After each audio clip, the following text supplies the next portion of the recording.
Hello, everybody, and welcome to our live panel discussion show for the month of May. This is Go Indie Now, and I'm your host, Joe Compton.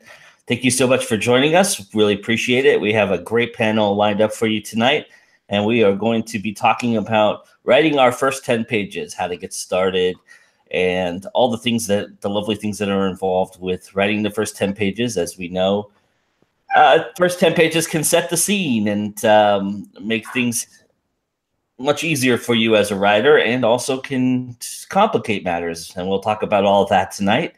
And we'll talk about it with my lovely panelists. I'll let them introduce themselves. And I'm going to go from my left to right. So I'm going to start with Sarah. Hi, my name is Sarah Berman. I write urban fantasy. My main series right now is the Rune Spells series, starting with Too Weird and going on to Fluffy Bunny. Book 3 is currently at the publishers, so hopefully that'll be out by the end of the year. I put out short stories all over the place, and I'm currently working on an anthology for a charity. Very cool. Awesome. Thank you for joining us. I really appreciate you being here. All right, Robert. Hello, I'm Robert Cano. I am kind of a newly published author. I released my first novella as of January, but my first novel set in that same world is coming out in July. So it's been a pretty exciting ride. It's all fantasy so far. I have written a sci-fi novel, but nobody may ever read that. So we'll see. But yeah, so that's where I'm at right now. Thanks for having me. Thanks for being here, sir. And that would be a shame. I hope that's not the case. I really do. All right, Marnie. I'm Marnie Kate, author of the Protectors of the Elemental Magic series. And also I recently released my women's literature book, Chasing Caitlin, which is a women's literature, a little bit revenge romance, a little bit different than what I've been writing. Also, I'm the host of the Indie Insight, where I interview authors. Thank you for having me. Thank you for being here. Awesome show. Go check it out on our channel if you haven't yet. It's fantastic. Marty does a great job. All right, Katie. Hey guys, thanks Joe for having me tonight. I am a paranormal and urban fantasy writer, and my latest release, the Agents of Asset series, book 1, A Weapon of Magical Destruction, is coming out next week actually. And I'm also Spilling Ink, and we're a talk show that interviews anyone in the publishing industry. Very nice. It's a very cool show. Go check it out. Saturday nights at 6 o'clock, right? Yeah. 6 o'clock Pacific, 9 o'clock Eastern. For most of you who are East Coast, it's a great show. Sometimes they do it live. We were just talking about. Sometimes they do it live. Sometimes they don't. But in any case, it's a great show to watch and very enjoyable. Especially go back to the last one because they talk about trademarking, which we all know is a very slippery slope these days, or at least was made one. But so that's a great show. So check that one out. All right, let's get into our topic. 45 minutes to get to that segment, though. Yes, it does. But there's a lot of good stuff in before that, so check that out for sure. Just to get back onto our topic, though, so I want to know from each of you, how important do you rank the top 10 pages, the first 10 pages? Is it something that you really think about? Is it something that you think is overrated? How is your feeling on the first 10 pages? Well, that's like a loaded question. Well, I was going to say it's important as for a reader to get sucked into a book, but I don't always give up after the first 10 pages when I read a book. So, but for the writer, I think the first 10 pages, even though they may not stay the first 10 pages, are the first 10 pages that get you inspired, that start that process, that get you going to tell your story. I find that I enjoy the first 10 pages as a reader to get me into the book, but I don't necessarily remember a good first 10 pages after I've read the book. It's like it gets you in, but it's not necessarily going to be the most memorable part of the book. So I think that's one of the reasons people tend to forget about it. I think people gravitate towards that whole first 10 pages thing in the traditional marketplace where they're trying to attract like an agent or a publisher to their book. Granted, the first 10 pages should be good information and should be interesting to the reader, but I think the first 10 pages really, they don't have to be, you know, a sucker punch to really draw attention, but they should be interesting enough. You know, we don't have to go get into the action, but it's got to be something that's going to make you want to flip to the next page. Yes, it's funny because as a reader, right, as much as a writer, the first 10 pages, to me at least, are very important. For instance, I know a lot of editors shy away from prologues. I, for one, love them. I like getting that bit of history, or I like being introduced to the antagonist in a very profound way, or something like that, because it's a draw, right? Something that pulls you in, and so that's something that I look for when I'm reading those first few pages. As a writer, on the flip side, those first 10 pages change a lot. So I would say that as a writer, trying to find that balance and trying to find that draw is probably the most difficult part. I agree with you there. I action, and then when my beta readers get it, they're like, well, we kind of need a little more introduction here. Can you give us a little bit before you jump right into this? So you're absolutely right. The first 10 pages will change. Mm-hmm.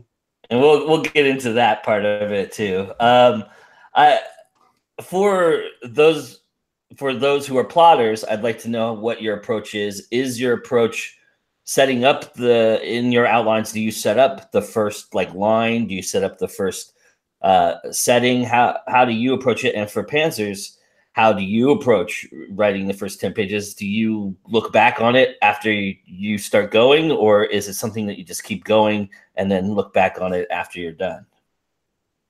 You sometimes have to look back because your original thought, you're like, yeah, even when I plot things now, because I have a series, I can't be my whimsical pantser anymore. I have to know what I'm doing.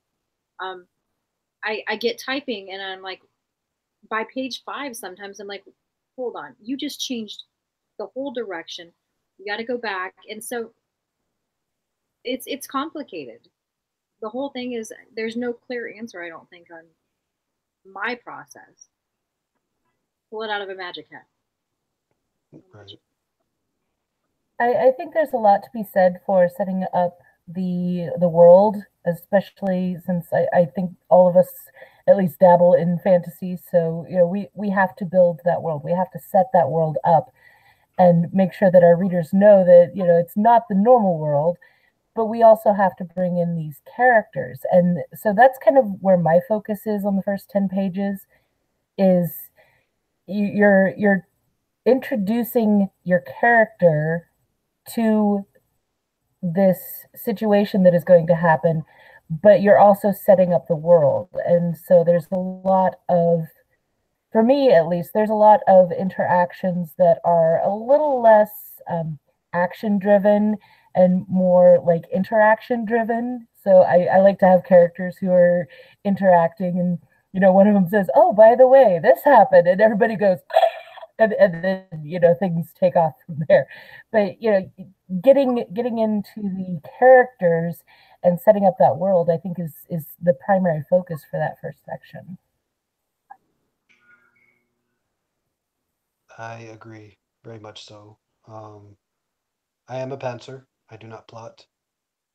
And when I do plot, it's very, I guess you would say methodical, right? Um, but even like that, I always leave room and I change things and I morph them because I like writing in order, right? So when I'm going through the story and I'm telling the story of so and so, whatever character that might be. Um, like you say, you want to introduce them into that world, and you want to introduce them to your reader. You want to introduce your world to that reader, and doing all of that all at once, when done right, is a beautiful thing.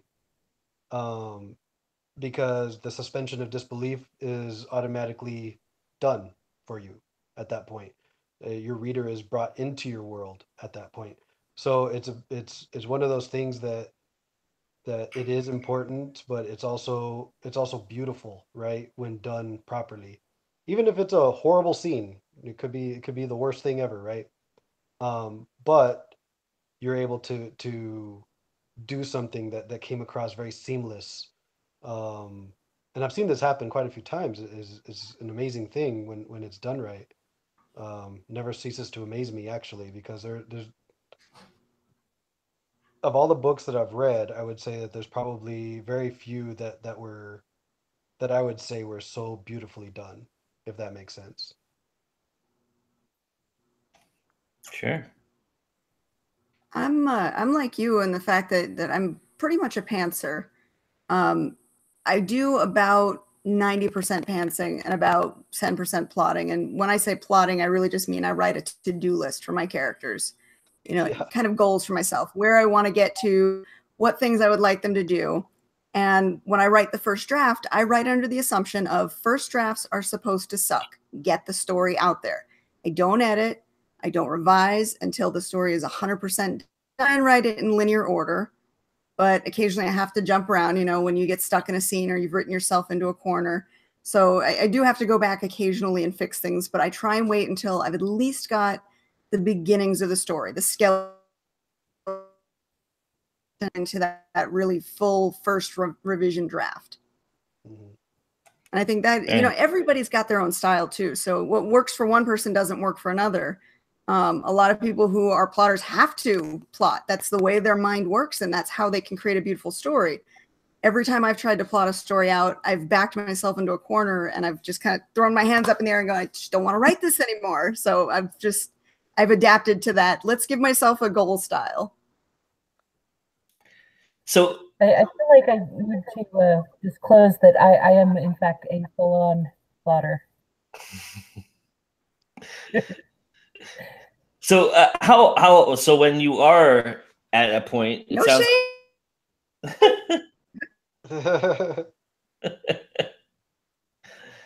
so it sounds like when you guys are most of us here of I don't want to exclude Sarah because she is a plotter, but most of us are pantsers here. But when you are writing, because the pantser style is to just write and get it all out and get it going. This is a question from our chat. Author Ashley Uzel asked, where do you fall in the edit to go debate in terms of are you editing as you go? Are you writing and then getting it all out and then going back and editing? And along those lines, how much of that falls on the first 10 pages? Do you guys find that when you go back and edit if you edit the first 10 pages, that changes the story entirely? Does the story change as you write and then you have to go back and change the first 10 pages? What is your approach on that aspect of it? I'm probably the most unique when it comes to this. And the reason I say that is because I've spent a good part of maybe 20 years um, just writing, just learning different aspects and avenues and types and stuff. So when I sit down and I start actually writing out my story, it requires very little editing after the first draft. Um, and while that is a point of pride for me, I don't say that to make other writers feel worse about themselves or anything. Um, that's just something that I've been able to accomplish. Um, and for a while, I thought, but it's going to need work. It's going to need work. And then I send it out, and it doesn't need a whole lot of work. Okay, that's awesome. But the thing is that is that when I go back and I read through, there are minor tweaks that I have to make. So let's say the first 10 pages, let's say I wrote a prologue, and in those first pages of my prologue, I'm trying to get across something very specific. I have to make sure that I got across what it is that I wanted to get across. And that's not always as easy as it sounds, because especially for a prologue, there's a reason why editors don't like them, right? And so especially like in a prologue, we want to make sure that it's relevant, that it does what it sets out to do. But we already know going in that a prologue is not where the story actually starts, right? We know that. It's giving the reader some level of backstory. It's giving the reader some level of something that's going to be relevant later. And so I think that for me, when I set out to write whatever it is I'm setting out to write, it is already in my head that, hey, I'm going to need this prologue. Or in the case of The Dark Archer, right? I don't need a prologue. There is no prologue there. Okay, so whatever it is I decided to do, I'm going to stick with, and it's just going to be what it is. But that's just me, you know. I don't think everybody functions the same way I do in that. Beauty of it though is there really is no one right way to do it. As long as we get, which is a well-crafted, edited, and revised book that's ready for the public to read. I agree with you on that. I don't, as far as do you edit as you go, there has to be some editing as you go, for me at least. Otherwise, it will make me insane. Like, to know all of the missing words that are probably in my novel. Because I'm the queen of skipping a word. So I have to, after I write a good chapter, go back, read it again, and then try to make sure I delivered what I was saying, what I was trying to. Because sometimes I'm so into the typing that it's there. I got 50,000 stories going on, but I maybe didn't pen it all down right. I have to go back and fill them in spots. But that's why I have a good editor. That helps.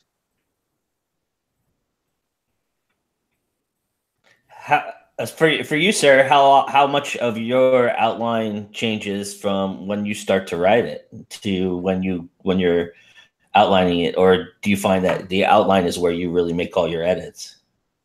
Well, I don't really outline it. Oh, Sarah, sorry. I'm sorry. My bad.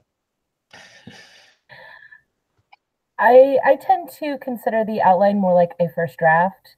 So to me, it is as flexible as it needs to be. If it does need to change, then it needs to change. If I am filling in, the details that is actually writing the story, then, sometimes things happen.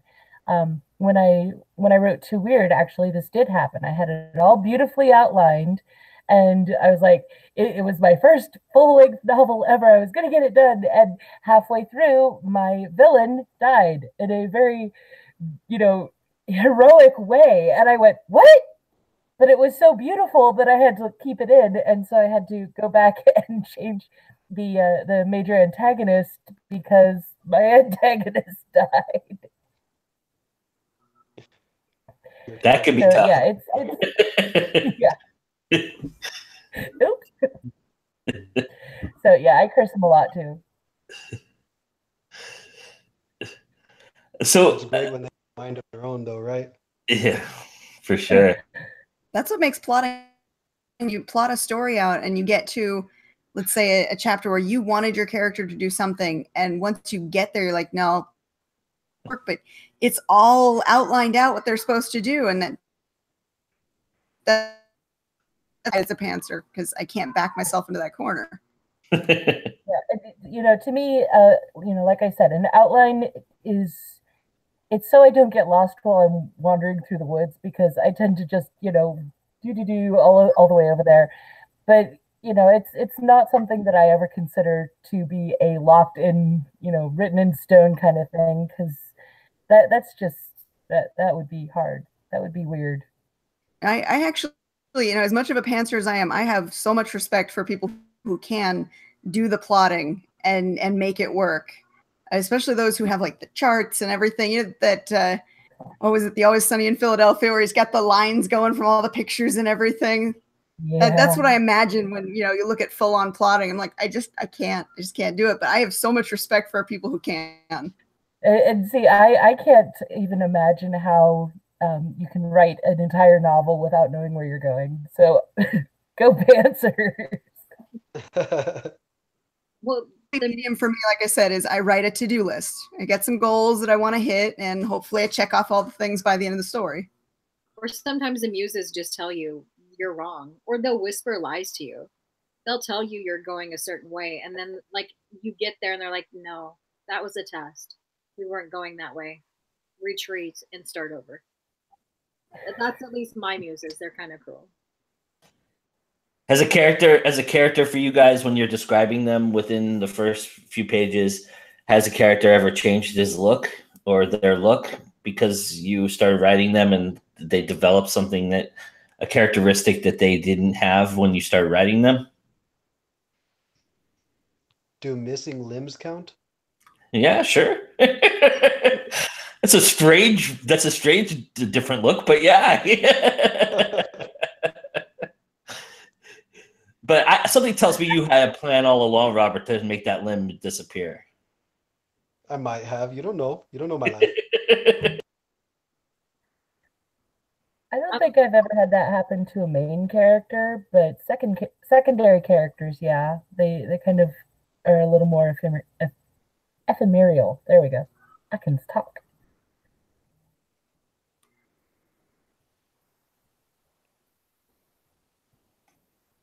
So, within the first 10 pages, what are you always careful to make sure that you include? I mean, we're setting a stage, right? So is the setting always something that you guys look at, or is there something else that you always make sure that within those first 10 pages you are including in your writing? It's characters for me. It's making sure that the main, most important characters are introduced. The setting, I figure you can drop them anywhere, but I try to at least give you a little bit of a taste of that character.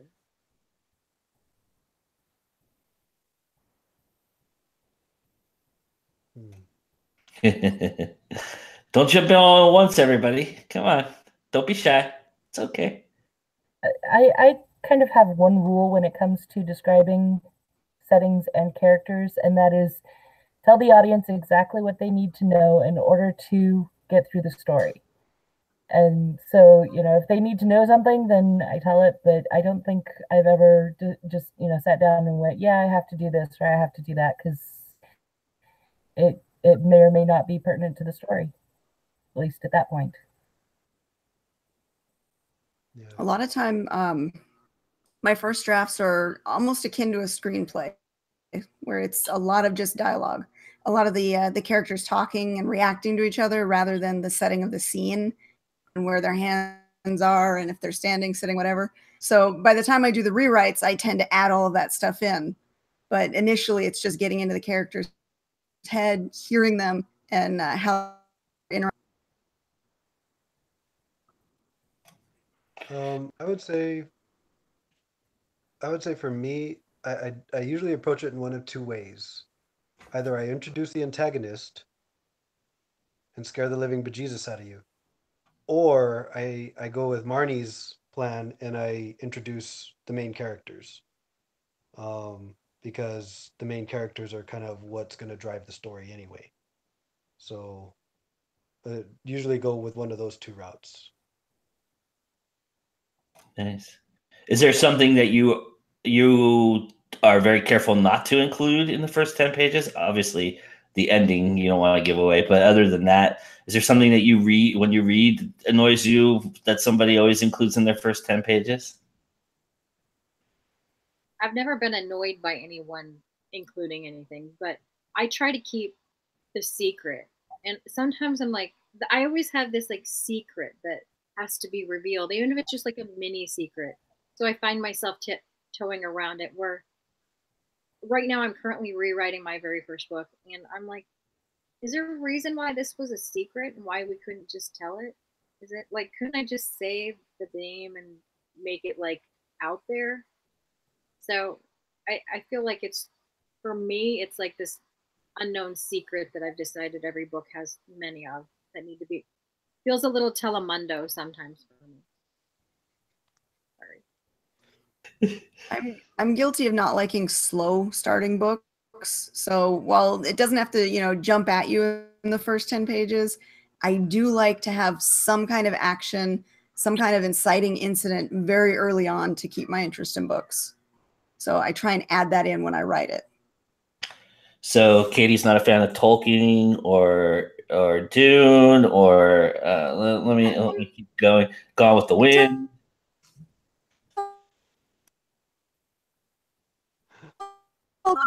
Like epic, traditionally slower.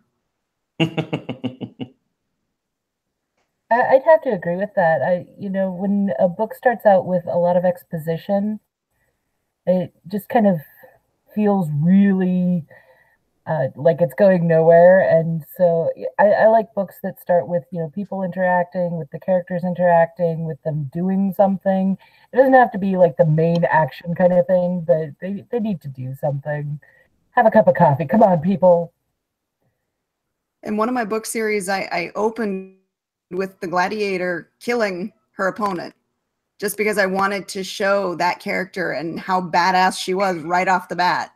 And then to contrast that, she's a prisoner. She's a gladiator and a prisoner. So immediately she's being thrown in prison and being treated like crap. So no matter how badass she was, this is what her real life is. And that was my opening scene for that book. I would say that I like to ask, or not ask, but maybe present a question to the reader. I like there to be an air of mystery. I don't write mystery, but I like there to be an air of mystery. And so I want my readers to be asking, all right, well, who is this? And what kind of abilities do they have that they can do this? Or what is their purpose? What is their goal? Why are they acting this way? You know, the way I open The Dark Archer, you see this poor thing, you know, he's suffering. And, you know, that's one of those things where it's like, well, why is he suffering? What caused him to be in this position? And so there's already questions being asked, unless you read the novella, but that's irrelevant. Because I didn't want it to be that way. I didn't want you to have to read the novella before you read the novel. So I had to work at making those 10 pages pretty good and standalone, which was difficult. But I think we got there. Thumbs up. That brings up a good question I wanted to ask, which is, how do you approach the first 10 pages of the sequel, or if you're in a series, the next book, differently? And how careful are you? Much more careful about writing the first 10 pages because you have revealed something in the first book, or you need to reference something in the first book.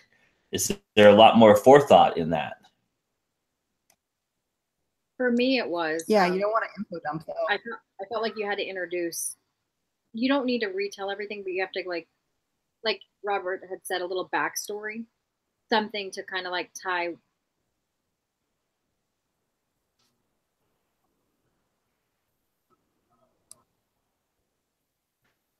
Oh, we lost Marnie. Anybody? We'll wait till she comes back. And anybody else want to answer the question?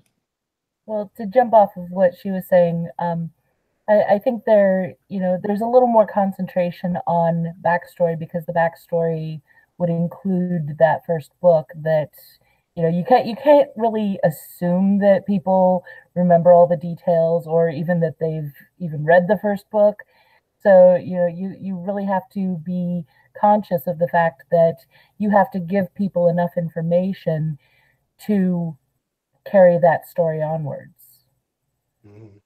It's a careful balancing act too, because you don't want to info dump all of that information because that becomes, that's the boring first chapter. You're just rehashing what's already happened. So you have to kind of find ways to weave it in naturally, whether it be through dialogue or through, you know, callbacks from some specific book. But it's the first chapter.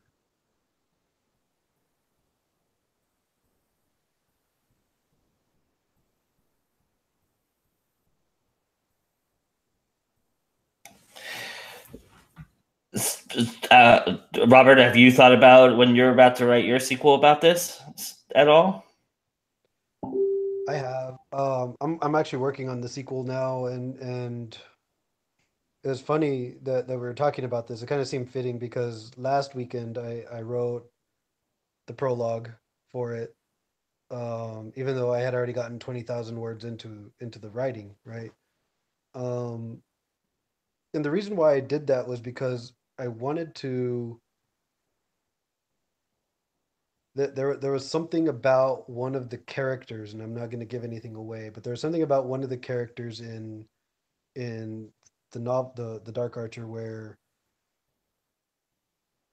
she was just too good, right?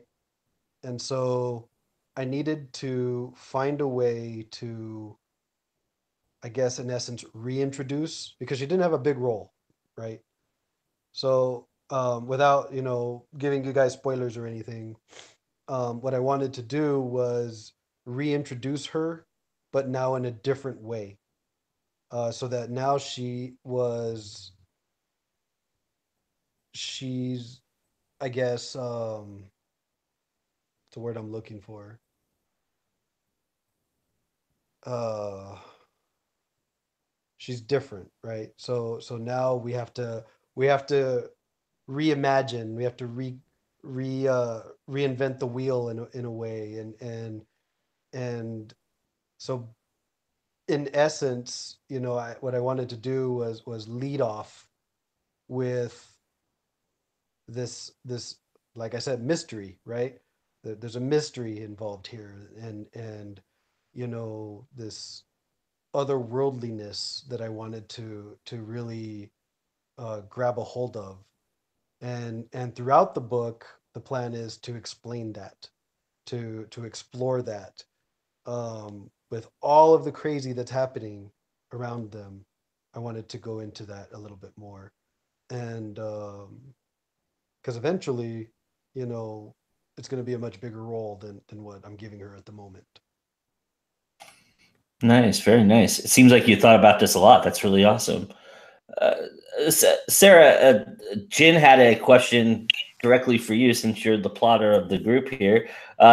He wanted to, Jin Akubo had a question, and he wanted to know, how do plotters decide when to kill their characters? And you kind of answered this already. I guess you really don't. They decide to die on their own, huh? And you have to rework your plotting a little bit. Well, I use actually a 9-point outline that kind of follows there's a film screenwriting technique that does like an 8 or a 7-point outline. So it's a variant on that. But it essentially does the whole, you know, midpoint, act 1, act 2, you know, ascending action, falling action kind of thing. So what I do is I create the plot that is going to fit that in, and, you know, decide what's going to happen of significance. Now, obviously, word counts and things like that make it shift back and forth and everything. So, you know, something that's like one plot point can take up, you know, a third of the book. But the whole idea is that, you know, things have to happen. And those things include characters dying. And, you know, those things include characters being tortured. And I do kind of write a little bit dark. So, yeah. I've already decided on all of that by the time I get to that first draft, so I can kind of you know, drop the hints and everything, but it's essentially, it's like I said, writing the first draft kind of thing in a really condensed form, because I oftentimes do not know that somebody's going to die until I'm halfway through the outline, and I'm like, oh, somebody's gonna die. This person's gonna die now. And then, I joyfully write down that they die. And then later I enjoy, the Jess scene and things like that. And then I cry. I love how excited you get when you're like, someone's gonna die. Yeah, that was pretty good. Before that actually piggybacks right into my next question, but before then, because Marnie cut out, I want to give Marnie an opportunity to say what she wanted to say before she cut out. So, did you want to? Do you even remember the question? I was like, what was I saying before I crashed YouTube? It was obviously a lie, and I shan't repeat it. So. All right. So Sahara Foley actually had a great question from the chat that kind of piggybacks on what Sarah was talking about. And she says, aren't conflict and a goal necessary within first 0 pages to get the reader hooked? Do we all agree with that?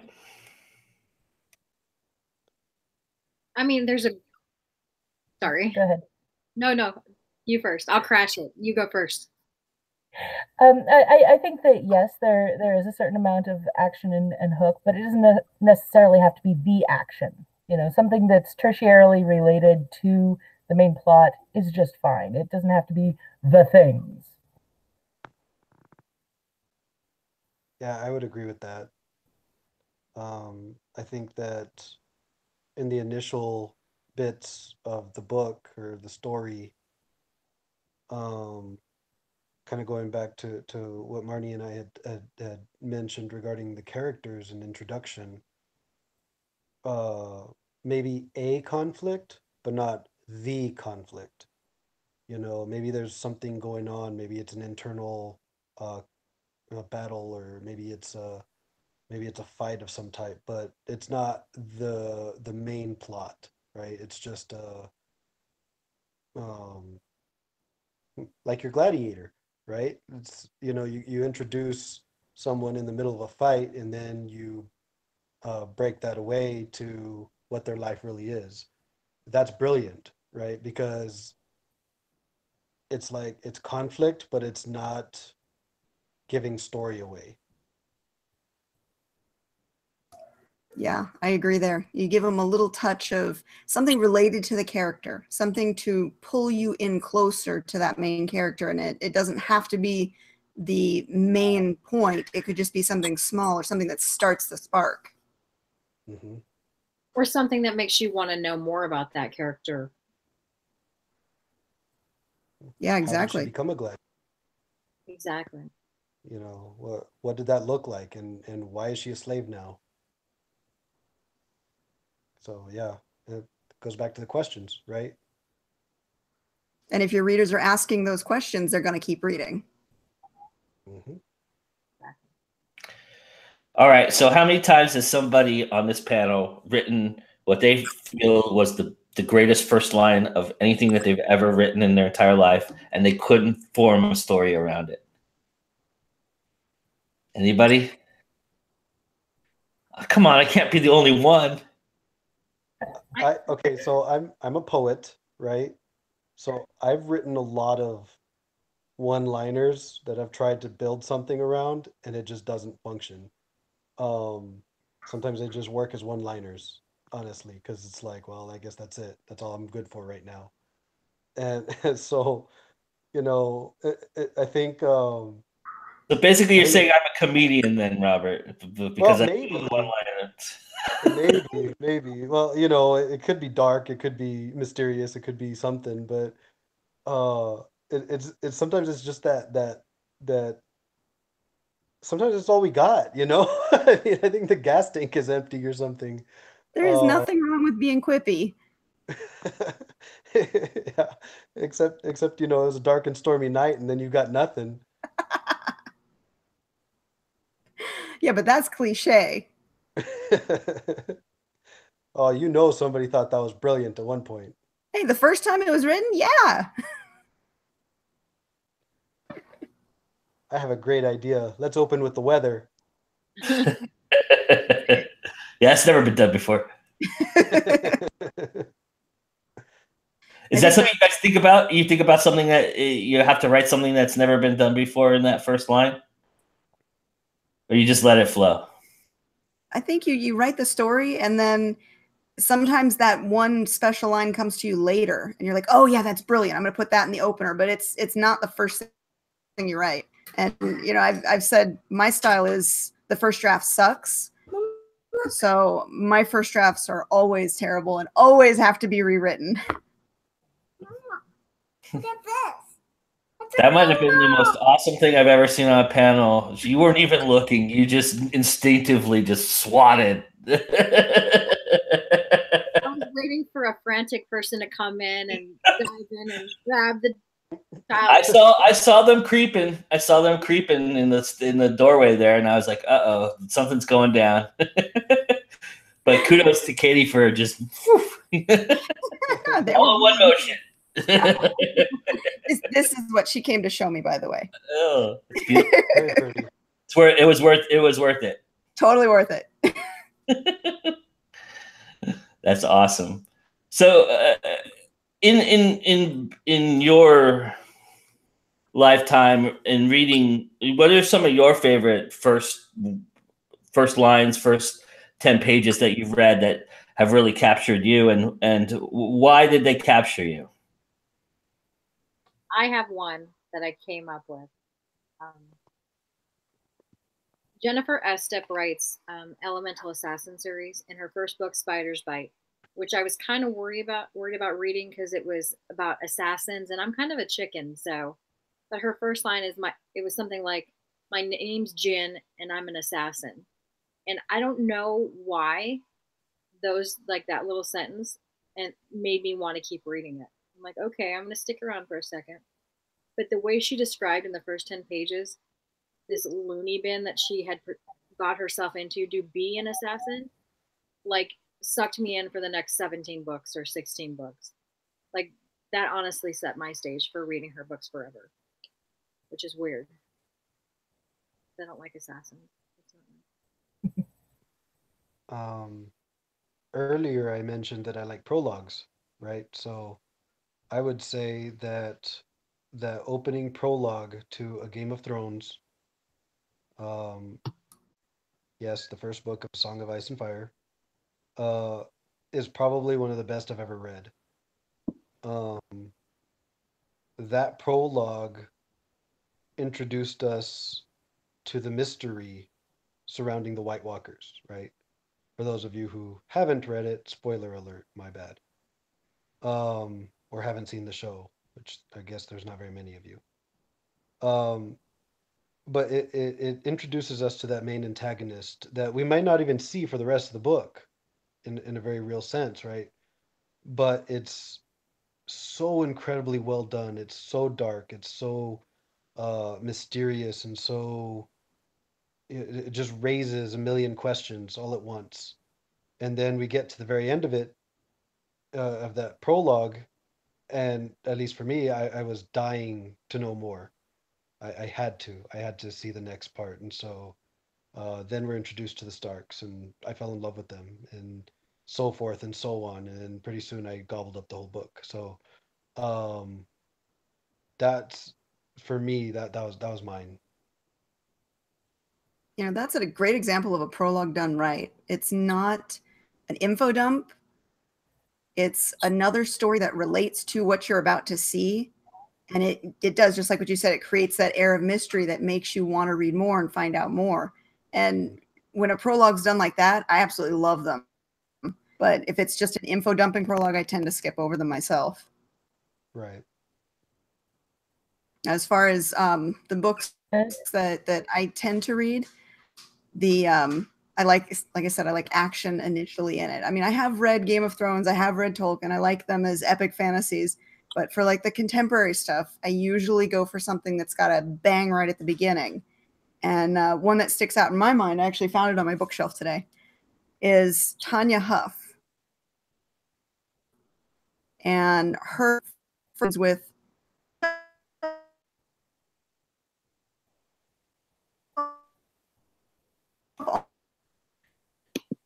Uh-oh. first couple scene afterwards, and I just loved that. Katie, you actually froze. Say that again.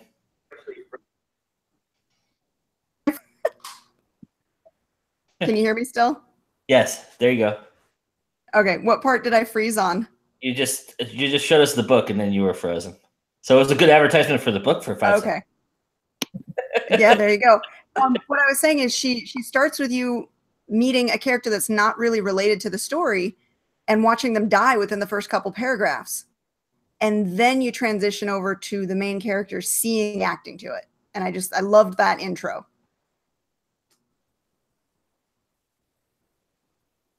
Nice. How about you, Sarah? I am a huge Jim Butcher fan, and so I love the Dresden Files. I think that every single one of them just shoots you into the action immediately. But I think my favorite first liner is from, I think it's like book 6 or 7. I don't even remember. They all kind of merged together in my mind after a while. But the line is, "The building was on fire and it wasn't my fault." And it is just so perfect. Like, you know that this poor schmuck, this poor schlub is going to be, that is totally out of his depth. And, you know, that's it just sums up the Dresden attitude so much. And of course, he's running through a burning building with giant purple monkeys throwing flaming poo at him. And who doesn't love that? And, you know, that kind of action sequence in the beginning is, you know, it's like that's what is happening. And I don't think there's a single one of his books that I haven't just been like right into it every single time. That is the mark of a good first 10 pages for sure. If you're sucked in and you can't let go of it, that's how it should be. And I think everybody here should check out everybody's book that's on this panel and read the first 10 pages, because I think you'll all get sucked into their worlds very, very easily. Marnie, you want to say something? I read the first 3 pages recently and have turned it over to you. Yes. Yes. First 10 because it got a little naughty and I was not ready to read it out loud. Uh-oh. Everybody stay tuned for that. That's happening next week. So you'll be able to see it. But so I think, like I was saying, everybody should check everybody's stuff out here. And I thank you all so much for being a part of this great panel. It was a great conversation. I really appreciate all of your time and doing this. And we'll let you guys say goodbye and tell everybody where they can find you. I've got everybody's links already in the description. And as always, now that we've established it, if you didn't know, we've time-stamped all of our live panels from the very beginning. So the very first live panel till now, we've time-stamped every single one of them. So you can go back into our archives on our playlist on the live panel and look at all of them and reference them. So if there was something in this panel that you want to reference, you'll be able to do that tomorrow. I'll have it time-stamped and ready to go. So with that being said, let me go from right to left this time. And Katie, tell everybody where they can find you. Okay, so my new book, actually, I have it right here. The proof copy came in. So A Weapon of Magical Destruction. It's coming out next week. And you can find me on katiesolitis.com. I also live on Facebook, so find me on Facebook and friend me there. Or also check out our Spilling Ink channel. We do interviews every show, and you can show@gmail.com. Very nice. Thank you for being here. I really appreciate it. Marnie? I'm Marnie Kate, and you can find me at marniekate.com, or the best way to reach me is through Facebook, author Marnie Kate, or you can go to the GoIndieNow channel and check out my Indie Insight program every month. And if you're interested in being interviewed, it's too late for this season, but there's always more seasons. So feel free to reach out to me and see how you can be a part of it. Thank you for having me, Joe. Thank you for being here. I really appreciate it. All right, Robert. I'm Robert Cano. Thank you for having me also. And I have The Dark Archer that is coming out very soon, a couple months. And do look it up. I think it's gonna blow your mind. But with that said, you can find me on Facebook, Robert E. Cano II. That's two I's. And or you can find me at shadowymbrace.com, which is where I throw up random blogginess and poetry and stuff like that. So you can read all my stuff for free as far as my poetry goes, at least what I've put up. And that's really about it. So look me up and feel free to shoot me a message anytime. Awesome. Thank you, sir. Thank you so much for being here, and congratulations on being a newly published author. We're very happy to have you amongst the fold. Thanks. All right, Sarah. And my name is Sarah Berman. You can find me on Facebook, author Sarah B.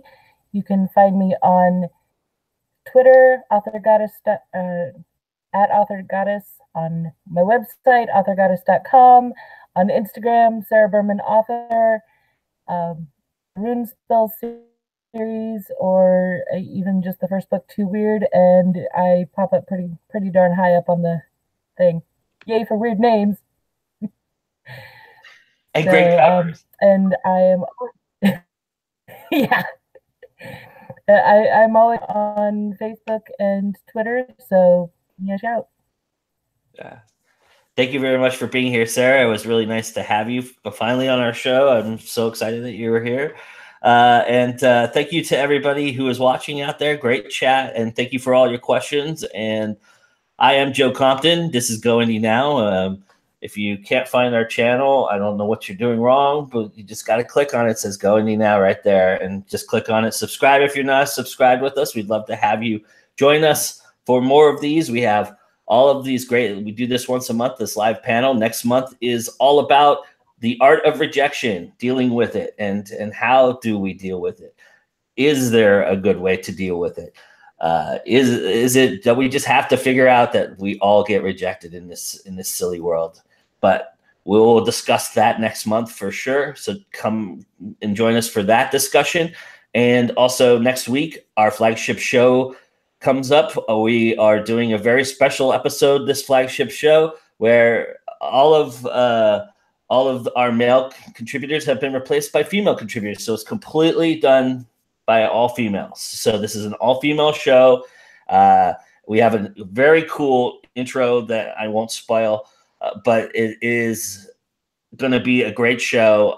I'm really excited to put it out there, and a few people on this panel have contributed to it, and you'll just have to find out who. Next week, next Friday, it'll debut. We have our This Week in Indie show, which it happens on our Facebook page, which is facebook.com/GoIndieNow. And we have another one coming out on Sunday. We have a great second reading for those of you who voted. Thank you so much for voting. Rosie Weiler Owen is back to read a second time her awesome book, Magic Touch. And you're going to check that out this Sunday. And we have some great stuff going on in This Week in Indies. And I'm going to talk a little bit about what's going on in Europe. Something very important is happening next week if you don't know. So check that out, and we'll also chat about it on Sunday night if you'd like. I'm live every Sunday on my own personal Facebook page. So if you're not a friend of mine, Joe Compton, please feel free to friend me. I don't mind. The more the merrier. And we'll chat on Sunday. So Sunday, 10 p.m. Eastern, I'll be there. And with that, it's always time to go indie now. And we'll see you again next time. All right, everybody.